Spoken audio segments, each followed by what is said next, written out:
டே 23ங்க. காலையில் வெறும் 4 ஆர்டர் தான் முடித்தேன். 2 மல்டி ஆர்டர் வந்துச்சு. 2 ட்ரிப்பு தான் அடித்தேன். 4 ஆர்டர் கணக்கு வந்துருச்சுங்க. இப்போது டைம் வந்து 9 மணி ஆகுது. இது வரைக்கும் நான் மொத்தமாக 10 தான் முடிச்சிருக்கேன். இன்றைக்கி லாகின் போனஸ் எலிஜிபிள் ஆகிடுச்சிங்க. நேற்று கதையை நான் வந்து மறுபடி ஹெல்மெட்டில் மாட்டிட்டு நான் சொல்கிறேன். ரொம்ப வேகமாக ஓடிட்டு தான் இருக்கேன். ஏன்னா லஞ்சில் 4 ஆர்டர் முடிச்சதுனால 9 ஆகுதுங்க. நல்லா தாங்க 6 மணிலேருந்து ஆர்டர் போட்டுகிட்டே இருந்தான். 9 மணிக்கு ஒரு ஹோம் ஃபுட் ஆர்டர் போட்டான். ½ hour வெயிட் பண்ணி இப்போ தான் நான் ஆர்டர் எடுத்துகிட்டே போகிறேன். இந்த ஆர்டர் கொண்டு போய் கொடுத்தா 2 ட்ரிப்பு வரும். அன்னைசன் ஆப்ஷன் வந்து 10 நிமிஷம் முன்னாடியே எலிஜிபிள் ஆயிடுச்சு.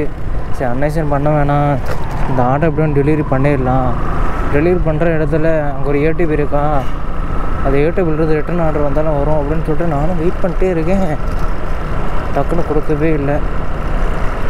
9:40 டெலிவரி பண்ணிட்டா ரிட்டன் ஆர்டர் வருதான்னு பார்ப்போம். அவங்க அதுதான் நல்லா தான் இருக்கும். இதுவும் ஒரு ஆர்டர் வந்தால் கூட கரெக்டாக இருக்குங்க. 11 மணி வரைக்கும் 14 அப்படி நிற்க வச்சா கூட கொஞ்சம் ஓகே தான். பேசிக்காக 16 முடிக்கணும். இப்படி சொல்ல ட்ரை பண்ணுவோம். நான் 1.5 மணி நேரம் இருக்குல்ல. இதுக்கு மேலே வியூ வந்து கொஞ்சம் பிளாக்காக தாங்க இருக்கும். நான் லாகின் போனஸ் பற்றி சொல்கிறேன்னு சொன்னேன் இல்லைங்க, அந்த லாகின் போனஸ் அவன் ஏமாற்றிட்டாங்க. அதுவும் ஏமாற்றிட்டான், அந்த சர்ஜி போனஸும் ஏமாற்றிட்டான். கால் பண்ணி கேட்டால் நீங்கள் 4 நாள் 5 நாள் வெயிட் பண்ணுங்க அப்படிங்கிறான். சரி ஓகேடா, அப்போஸ்ட்டான் போல். 4 நாள் 5 நாள் வெயிட் பண்ணுன்னு சொல்லும் போது நான் சுதாரிச்சிட்டேன். இவன்ட்டு பேசி ஒன்றுத்துக்கு ஆகாது. ஏற்கனவே அக்டோபர் 23, 2024 அப்போ அப்படி தானே 230 இன்சென்டிவ் போடவே இல்லை. 4 நாள் வெயிட் பண்ணுங்கள் 4 நாள் வெயிட் பண்ணுங்கன்ட்டு அப்படியே நாளை கழித்து 1.5 மாதம் ஆகிட்டான். அந்த டிக்கெட்டே க்ளோஸ் ஆகிடுச்சு. அதுக்கப்புறம் நானும் விட்டுட்டேன். அந்தந்த அமௌண்ட்டு அந்தந்த டேயில் கரெக்டாக வந்தால் தாங்க கரெக்டாக இருக்கும். நமக்குமே நிறைய வேலை இருக்குது. இதையே நம்ம சும்மா பார்த்துட்ருக்க முடியாது. லஞ்சில் நான் வந்து ஆர்டர் நல்லாவே ஓட்டலைங்க. அவன் தான் லாகின் போனஸ் 200 சாப்பிட்டான்ல, அதனால் ஒரு மாதிரி மைண்ட் அப்செட்டாகவே இருந்துச்சு. அதுக்கப்புறம் தூங்கிட்டு அதுக்கப்புறம் ஆப்பை வந்து செக் பண்ணி பார்த்தேன். இன்றைக்கி வந்து லாகின் போனஸ் ஓகே ஆயிடுச்சு. நேற்று மட்டும் 3200 ஓட்டியிருக்கான். நான் 2660 பக்கமாக தான் ஓட்டியிருக்கேன். அவனுக்கும் எனக்கும் 500 பக்கமாக டிஃப்ரெண்ட் ஆகுதுங்க. இவ்வளவும் அந்த 1 hour தான் அவன் டிஃப்ரெண்ட்டு. அவனுக்கு லாகின் போனஸ் நேற்று 300 வந்துடுச்சு, எனக்கு வரவே இல்லை. ரொம்ப கவலையாக இருக்குது. என்னடா அது, நான் ஃபோன் பண்ணோடனே ஒன்று தான் கேட்டேன். ரூல்ஸ்னால் எல்லாத்துக்கும் ஒரே மாதிரி தானே ரூல்ஸு, அது என்ன ஒருத்தருக்கு போட்டுட்டு ஒருத்தருக்கு போடாமல் கடுப்பாக இருக்கும்ல, ரொம்ப கஷ்டமாக இருக்கும்ல. 3 hours later. டைம் இப்போது 1:31 ஆகுதுங்க. நமக்கு இன்னும் செகண்ட் இன்சென்டிவ்க்கு 8 ஆர்டர் வேணும். ஆனால் இந்த 8 ஆர்டர் முடிச்சிட்டோம்னா லாகின் போனஸும் எலிஜிபிள் ஆகிருங்க. ஒரு கல்லில் 2 மாங்காய் மாதிரி. வருமானு தான் தெரியல. நமக்கு இன்னும் 2.5 மணி நேரம் இருக்குது. ரெகுலராக நம்ம 4 மணிக்கு தான் ஆஃப் பண்ணுவோம். நேற்று போட்டுகிட்டே இருக்காங்க. அமௌண்ட் 1117 ரூபா வந்திருக்கு. A few minutes later. நமக்கு செகண்ட் இன்சென்டிவ்க்கு இன்னும் 5 ஆர்டர் தேவைங்க.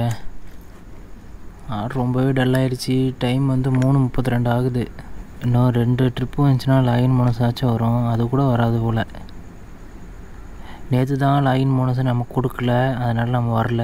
இன்றைக்கி லாகின் போனஸ் கொடுத்தான், இன்றைக்கி ஆர்டர் வரல. கரெக்டாக போயிட்டுருந்துச்சிங்க. 1 மணிக்கு வந்து ஏதோ இந்த ஷடவுன் ஆனால் எப்படி இருக்கும் அது மாதிரி 1 மணிக்கு டல்லாகிடுச்சு. அதுக்கப்புறம் ஃபுல்லுமே டல்லாகிடுச்சு. எல்லாத்துக்குமே டல்லாகிடுச்சு இன்றைக்கி. இன்னும் ஒரு 10 நிமிஷம் பார்க்குறேன், இல்லைன்னா ஆஃப் பண்ணிட்டு வீட்டுக்கு போயிடலாங்க. அமௌண்ட் எப்படி வேணாலும் வரட்டும், ஆனால் நம்ம பிளாகை மட்டும் விடக்கூடாதுங்க. ஏன்னா அமௌண்ட் இன்றைக்கினாலும் நாளைக்கு கூட எடுத்துக்கலாம். பிளாக் வந்து நம்ம 50 நாள் எடுத்திருக்கோம். 23 நாள் என்னையோட வெற்றிகரமாக முடிஞ்சிருச்சு.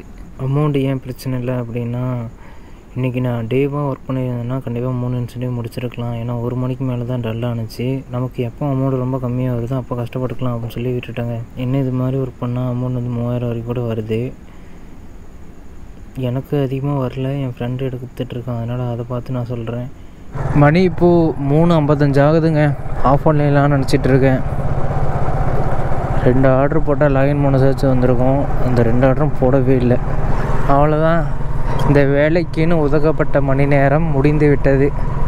இதுக்கு மேலே என்னோடய பர்சனல் வேலையை போய் வாங்கணும். இன்றைக்கி டே 22 பிளாக் வந்து அப்லோடு பண்ணணும். நேற்று ஈவினிங்கே நான் எடிட் பண்ணிட்டேன். அப்லோடு மட்டும் பண்ணிட்டா போதும். என் ஃப்ரெண்டு வந்து 11 மணிக்கே ஃபஸ்ட்டு இன்சென்டிவ் முடிச்சிட்டான். அதாவது 20 ட்ரிப்பு ஓட்டி 395 ரூபா இன்சென்டிவ். செகண்டு இன்சென்டிவ் வந்து இப்போ தாங்க முடிக்கிறான். 4 மணி ஆகுது. கிட்டத்தட்ட 5 மணி நேரமாக இழுத்துருக்கான் அந்த வெறும் 9 ஆர்டரை. அதுவும் இவனும் நான் ஓட்டுற ஜோனில் வந்து அவன் முடிக்கலை. அவன் எக்ஸ்டர்னலாக ஜோன் ஒன்று ஆட் பண்ணியிருந்தான், 2 ஜோனு. அந்த 2 ஜோனில் தான் ஆர்டர் வந்திருக்கு. அதில் தான் ஓட்டிகிட்டு இருந்து முடிக்கிறான். அவனை நினைக்கும் போது என்ன சொல்கிறது எனக்கும் தெரியல.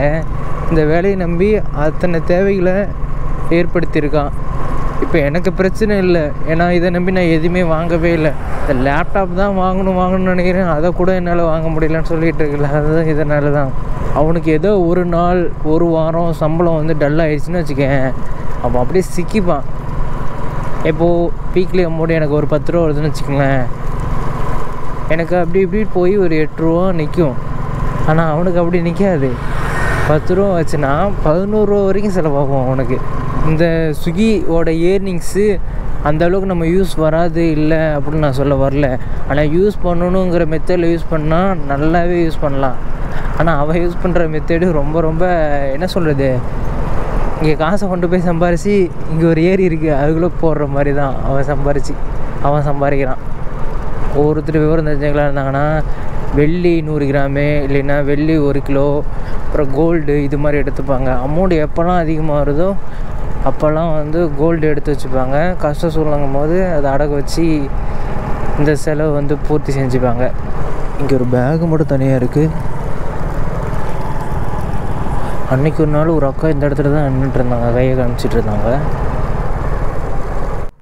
நம்ம சம்பாதிக்கிற காசை செலவு பண்ணுறது வேறையும், நம்ம சம்பாதிக்கிற காசை இந்த கோல்டு வெள்ளி இது மாதிரி வாங்குறது வந்து முன்னேற்றாங்க. மேபி இது மாதிரி இந்த ஃபீல்டில் இருந்தீங்கன்னா அது மாதிரி கொஞ்சம் சூஸ் பண்ணி பாருங்கள், நல்லாயிருக்கும். ப்ரைவேட் கம்பெனி கவர்மெண்ட் கம்பெனி சம்பளம் மாதிரி கிடையாது இல்லை. ஒரு நாள் அமௌண்ட் அதிகமாக வரும், ஒரு நாள் கம்மியாக வரும். அதனால் அந்த டைமை வந்து யூஸ் பண்ணிக்க வேண்டியதுதான். ஒரு நாள் இந்த லாரி டிரைவரோட வாழ்க்கை முறை எப்படி தான் இருக்குதுன்னு சொல்லிட்டு ஒரு மாதம் ட்ரைவ் பண்ணி பார்ப்போங்க. அதெல்லாம் அதுக்கடுத்து நெக்ஸ்ட் vlogல வரும். சரி, ஓகேங்க, இந்த வீடியோ இதை ரன் பண்ணிக்கிறேன்.